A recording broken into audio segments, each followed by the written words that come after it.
Hey, Miles Beckler here, milesbeckler.com, and today I have a special guest here for the show. My wife Melanie is with us. Say hello. Hi. And the topic of this video is email marketing. Melanie is really the email marketing champion in the business. We've been going for a while with our email marketing. It's been a core of our business since we began, really.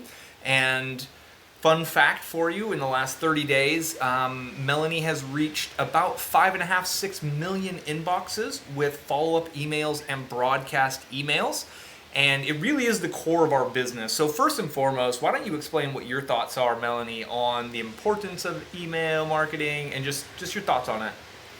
Yeah, so first and foremost, the first thing that really came up for me is that I don't think about sending emails as marketing. And I think that that's an interesting and maybe even an important distinction to make as you begin to embark down this path of building a list and emailing your list, is that sure, over time you're going to have products to sell and things to promote, but ultimately the opportunity is to send emails, to communicate, to build relationships with real people. Sure, I have 75, 80,000 people on my list, but they're real people. Like they're real. Yeah. They have challenges, they have problems, they have obstacles. And when I sit down to write an email, I tune into one person, the one person who kind of like represents my customer avatar, which you've probably talked about already. Absolutely. At this point. So tuning into my customer avatar, and I write them an email from my heart. I'm not marketing to them. I'm talking to them. And then sure, if I have something new out, if I have a product I'm promoting, I'll mention that. But really just communicating. And I think email is so powerful for a few reasons. And the first reason is that we all have email, right? And everyone checks their email. Even if they like declare that they don't like email, they check their email. And I think deep down, especially if you're targeting an older audience, that there's kind of like this subconscious like longing for the old days of email when it was like AOL, bing, you've got mail. Ooh, who just emailed me? Yay! Oh, email is so special. Fun and exciting and special. Yep. Yeah. And now most people email as marketers. They email like only when they have something to promote, only when they're doing a product launch, or like only when they're promoting something as an affiliate. And so we get like bogged down with email and it's not exciting.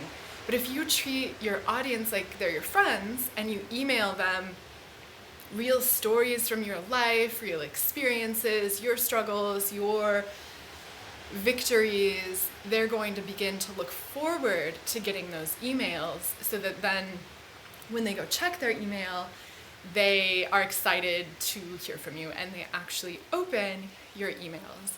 And as Facebook algorithms change and reach is declining for pages, and the Instagram algorithm and so many like social media gurus are like, the sky is falling, social media is dead. First of all, not true. But email is a huge opportunity to connect with people where they are, which in most cases is on their phone. And I mean, I have a Gmail app on my phone. Do you have a Gmail app on your phone? I mean, it comes pre-installed on pretty much every phone, I think, at this point. Yeah, so email gets checked, so email show is up valuable. in the email. Yeah, so show up in the email. Huge. Already dropping knowledge bombs, and I appreciate that. And she touched on something.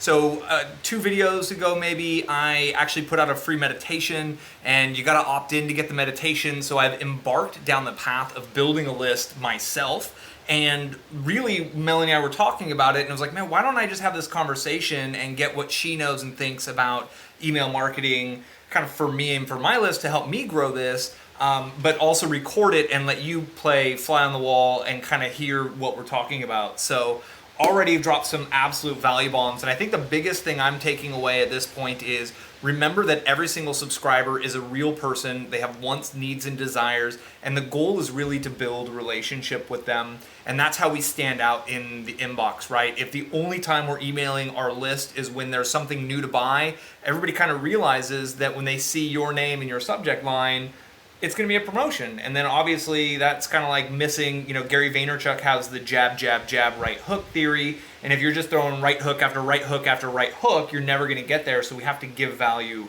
first. Did I catch that pretty clearly? Yeah, absolutely. Awesome. And while you were saying that, it kind of like triggered something in me, which is also, if you're building a list, actually email your list. And I know Miles was a little hesitant to build a list because he's like, then I have to actually email them. And I'm like, no, you don't. It's okay. Just build it. But you do have to email your list. I can't tell you the number of times I sign up for an author's email list I like, or someone who I'm actually like excited to hear from and get their take about things, and then they never email me. And it's like, why build the list? Like, it costs to build a list. You're paying monthly, so why not reach out and develop that relationship and nurture that connection?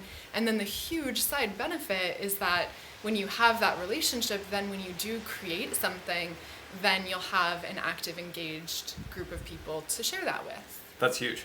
So the way we've built our email list for our main businesses, and we have multiple email lists, so they work a little bit differently, but the kind of broad generalization is that when someone subscribes, they go through a follow-up sequence.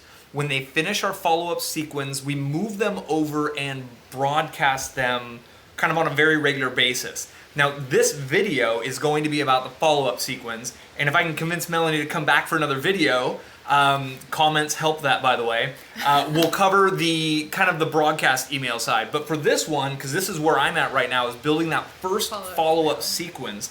So I've got my free giveaway. People have subscribed for my free thing. I gave them something extra on day 2 because I didn't know what to do. So I was like, okay, just give again. But where do I go with this? What's a process that I can follow, or something that I can start to do to kind of like get that relationship building process started in a relatively effective manner? Absolutely, great question. And the ideology I have kind of learned, and we've learned, that's really a mishmash of different marketers' takes on this. Really, it does come from Andre Chaperone, and Autoresponder Madness is hugely influential in how this sequence has been created. And then also Russell Brunson talks about this email series quite a bit. But essentially, make sure your giveaway is valuable, and make sure your giveaway is something your audience actually wants. So you're not just saying, opt in for my newsletter. You're saying, opt in to get this shiny, free thing that will help you fix a problem or achieve your goals more quickly. And so then your first email, of course, is to deliver that. And if you are, depending on how you're delivering your giveaway, it could be something they get before they're getting your first email. So that will influence how this email comes out. But essentially your first email is setting the stage. So they've just expressed interest in getting to know you, in getting your emails. And so you set the stage. So if I was writing an email for Miles, which I'm not going to be writing these emails, just boundaries, I would start with like, hey, Miles Beckler here, milesbecklershow.com. Okay, sorry, I had to get that out of the way. But like, I'm so glad you're here. Here is the free meditation that, as I shared with you, like meditation has been so valuable in helping me to create success in all areas of my life. In the next few days, I'm going to share with you some more things that have really made the biggest difference, so you can overcome some of the obstacles I've gone through and get to that success point quickly, more easily, faster. So you're setting the stage. Who are you? What can you help them with? Where are you going? This is light and gentle. This is not, hey, I'm so glad you're here. Come to my event on Friday and we will... Webinar. Yeah, this is just like a light introduction, delivering your value, your opt-in, and then setting the stage. Now, email 2. Okay. Email 2, we are going to get into your story. And no, not the whole drawn out life story autobiography. No one cares that much. We all want to know like what's in it for us, right? So how does your story directly relate to the problem or challenge your audience is facing that you can help them to overcome? So for Miles, there's a number of different directions. I know a lot about his story, but the first thing that comes to mind is you could say like, you know, okay, and when you're telling your story, like starting with peak drama, if you look into Hollywood movies, and the next time you watch a movie, pay attention, most of them are starting off with peak drama, with the battle scene, with the fight, with the superhero like diving into the action. So start with peak drama. So for Miles, this could be, things were going great. I was making good money online. I was like feeling fancy, feeling good. And of course, this has to be in your own language. Those aren't Miles' own words, but he'll rework this and make it his own. But feeling good, life was good. I was making money online, promoting via MySpace, and then all of a sudden, it all crashed down. MySpace changed their terms of service, and my income completely dried up. I went from making money online to making nothing. I thought the world was over, like all this terrible stuff, whatever. Okay. So dramatic story around your biggest challenge. Yep. Yeah. That I'm gonna then help. So, and it's like, look at, you know, we're using our stories and we're also communicating in a way to try to help the customer avatar, help those individuals who are following you, because the goal is to kind of document and to put out the content on what you know and what you're good at. And what you know and what you're good at is things you have experiences in. And most of the time we have to go through a lot of rubbish to get to where we want to go, right? Success is on the other side of failure. So using those failure moments in my life as the teaching opportunity to help you avoid the pitfalls of internet marketing is kind of, and start out in the drama, because totally. Hollywood and what the programming we're used to uses drama, so we need to almost like use what people are used to in our communications. That way we kind of hook people in and get them going. Is that thank you for that. And I Sure. feel like that was really good because I don't feel like I explained that super clearly. So yeah, like something dramatic that happened in your story that correlates to what your audience is going through. So tell that story, and just really around the peak drama part, you're not telling the whole story. You're just explaining the challenge, and then you're like at this all-time low, and then you're going to do what Andre Chaperon calls opening a loop. So the loop you're going to open is, tomorrow I'm going to share with you the epiphany I had that made all the difference. See what I did there? So tomorrow you'll learn how to get over this challenge. Today you just shared the challenge. Tomorrow you're going to learn how to get over it. But if you want to get ahead, if you want to jump ahead, and this isn't something Miles is going to do right away because he's actually not trying to sell you anything, but if you are trying to sell something, if you want to jump ahead, check out enter your offer here. Paid product. Enter paid product offer. Yeah. So then that would link over to your sales letter, sales video. And that would be in like the PS, right? Kind of below the signature. Very soft sell at that point. Very soft sell. So now real quick on this idea that came from Andre Chaperon, the opening the loops, it's so powerful because it's like the cliffhanger, you know, the to be continued, or those moments where you're like, oh my gosh, I have to figure out what's going to happen next. So when your email shows up on the next day, boom, they're like, oh, okay, cool. So this is, their brain can't stop thinking about what's going on. And then your next email shows up and the brain's like, oh, open that one. We got to see what happened because the story's still open in their mind. Right. So then what's the next email? This is 3? Yeah, so setting the stage, peak drama, and then here is your epiphany. So starting out, so for Miles' email, he could share that he realized that people who build real, lasting, sustainable businesses online all have an email list. So building an email list is really, really key. This is the big epiphany. Sharing that in the email, sharing a little more of the story around it. And once we started building an email list in our business, things just got so much better. Everything started working more effortlessly, and there were so many hidden benefits that we didn't even realize were going to happen. But when we started building this list, those hidden benefits started to appear. So what I just did was I just opened another loop, because tomorrow you're going to email about the hidden benefits. So you mention, this is the solution, this is the epiphany, and there are so many more benefits than I even realized, which I'll tell you about tomorrow. Bingo. So another loop's open. We closed the first loop. Yep. Right? So the drama, how we came up with the epiphany, so we've closed that loop. They get a little bit of like mental satisfaction from seeing the story progress, but in the same email we've opened another loop, so now their mind is again like, oh, on the lookout for your next email, which has the hidden benefits. So this is email 4. Yeah, so hidden benefits. Email 4 is hidden benefits, and then you really just dive into the promise.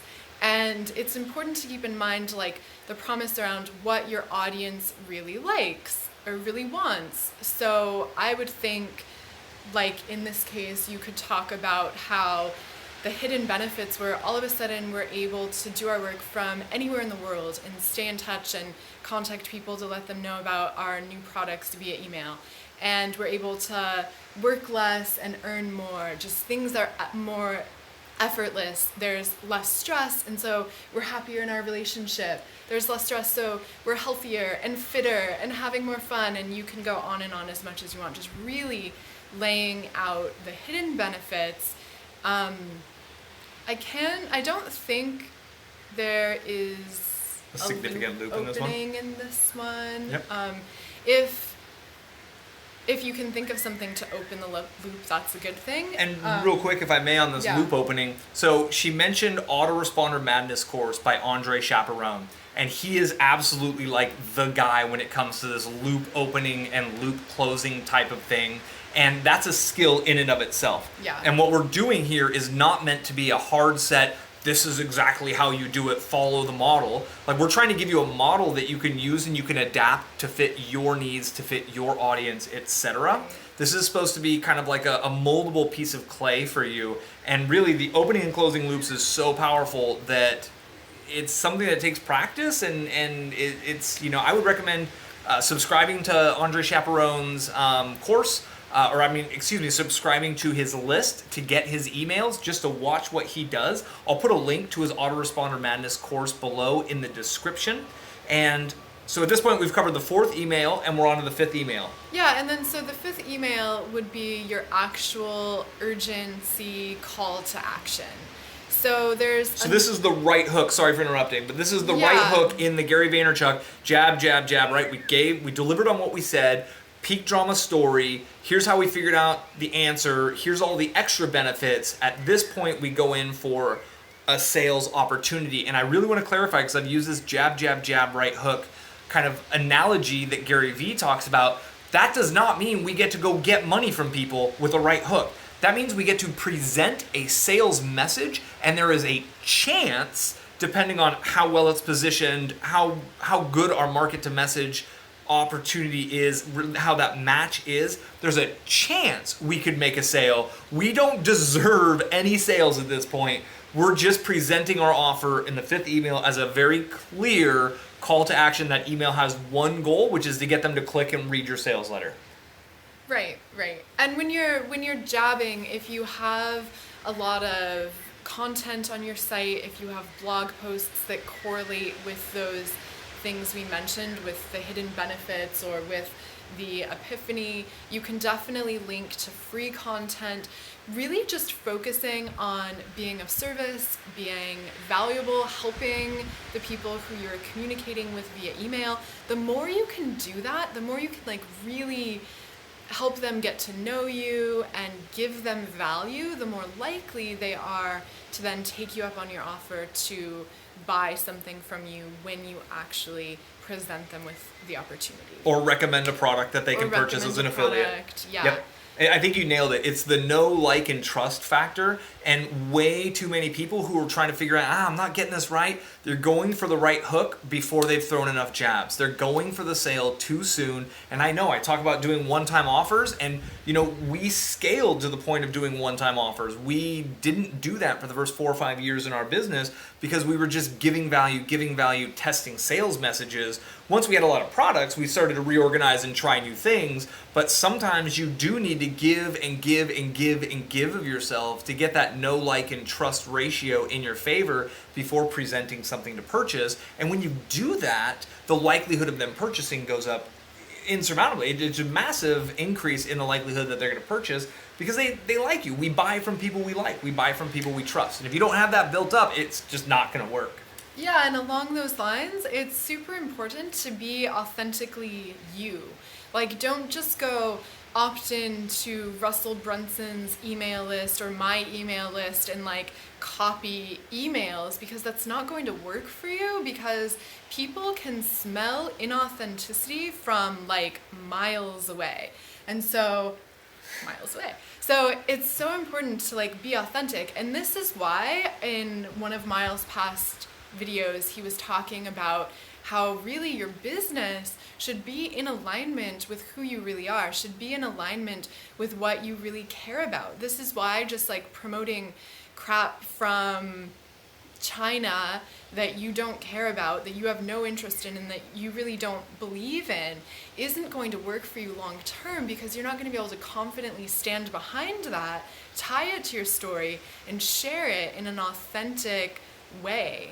Another thing that is key in your email follow-up series is the willingness to be a bit vulnerable, to share your failures, to share your story. And this is something that I definitely resisted at first. I think in the spiritual niche especially, there's a lot of examples of people who are just positioning themselves as having all of their shit figured out.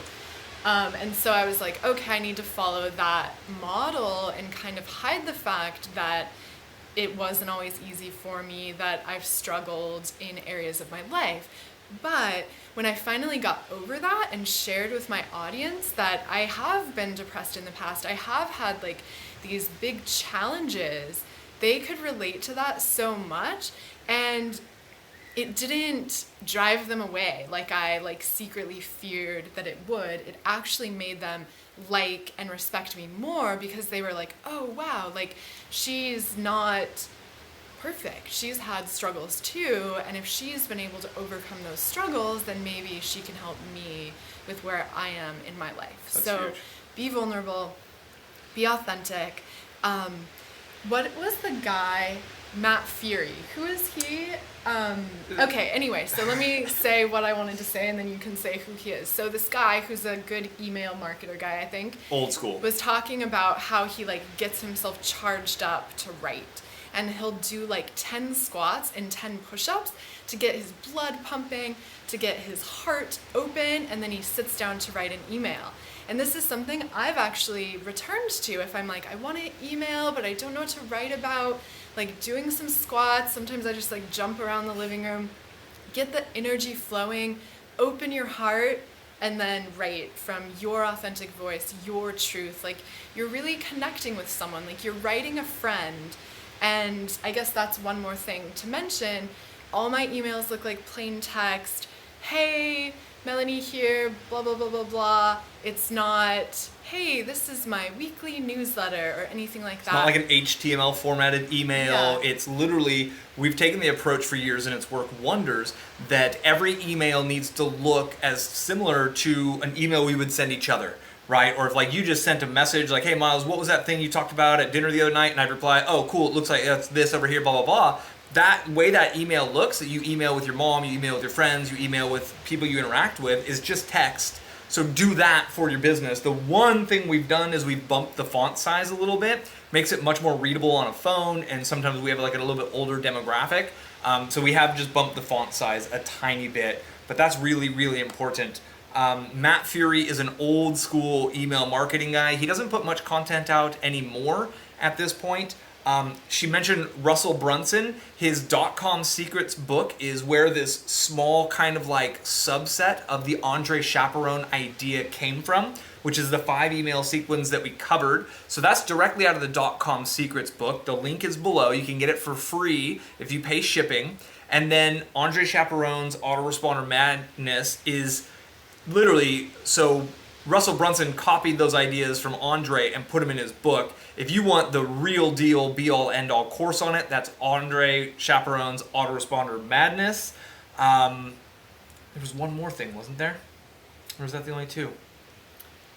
For email marketing resources, I found both of those to be very helpful in crafting that initial follow-up sequence where you're really just, again, the goal is to help your audience to get to know you, because when you eventually give them the opportunity to buy something from you, they're going to be much more likely to do that if they know, like, and trust you. So you're building that relationship, nurturing that relationship by the biggest thing, hands down, is giving value, giving of yourself. I'm constantly asking, how can I better serve my audience? Like, how can I serve in a bigger way?